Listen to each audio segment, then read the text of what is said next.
Hello and welcome back. I hope that little commentary on performance criticism was helpful to you. The rest of the time we're going to be doing very practical work together. What I'm going to do in these next sets of videos is give you 24 different kinds of observations you can make when you're doing your performance commentary. Things that you might be attentive to in terms of each story you're working with. Please don't try to share all of them in your commentary, but figure out the observations that you find most inform your telling and which come together to make a unified impact on the audience, and share those. I'm giving you some handouts that'll guide you through the process. In the first part of the handout, I list again for you the videos that Dr. Radosevic gave you to watch, and I've assigned an acronym to each of them. So Simone Rawlings' Healing at the Pool is called SRHP. I also gave you some supplemental performance criticism videos to watch or not. Also, I've assigned them acronyms. They're in red. You don't need to watch them, but if you want some more stuff to chew on, you can do that. As I identify each of these 24 dynamics, for example, how characters function in the passage, I identify places where Simone, Tim, Tracy, or myself make those kinds of observations in our videos. I tell you the location in the video that they do it. At the 4-minute and 50-second mark of Tim's video, he comments on the character of Thomas. Something like that.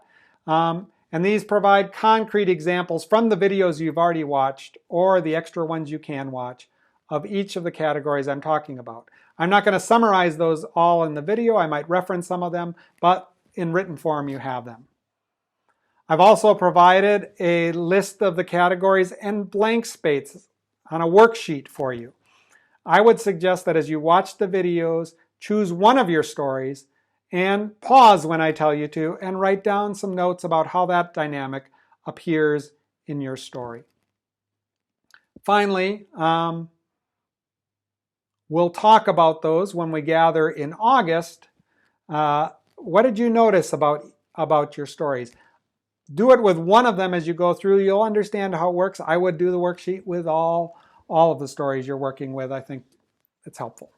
I thought it would be good for me to model for you what it looks like to take one story and look at these different dynamics.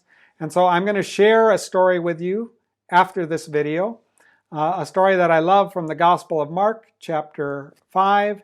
And as I lecture, I will continually come back to this story and make comments about the dynamics that we're discussing and how they relate to the stories. I'll also make some side comments on how the assigned videos pick up on these kinds of observations, and then I'll invite you to jot down reflections on your own story. So pause, write down, restart. And you can go back to it another day if you run out of time, that's fine. One final thing I want to mention to you is before you work too much on your commentary, decide whom you're writing it for, because audience always impacts your choices. It's true in storytelling, but it's also will be true in your commentary. So are you writing this to help other storytellers become prepared to tell the story? Well, that would shape what you call attention to. Are you doing it for a social media thing that you send so your children can engage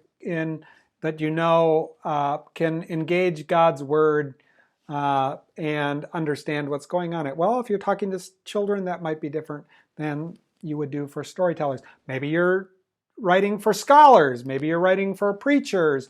Maybe it'll be used for a women's Bible study. All of that will shape the commentary and content you decide to add.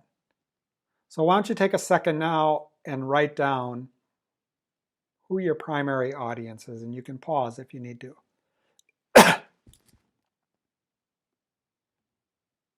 So now I invite you to hang in there, and we will look at the story that I will be commenting on throughout. So here it is.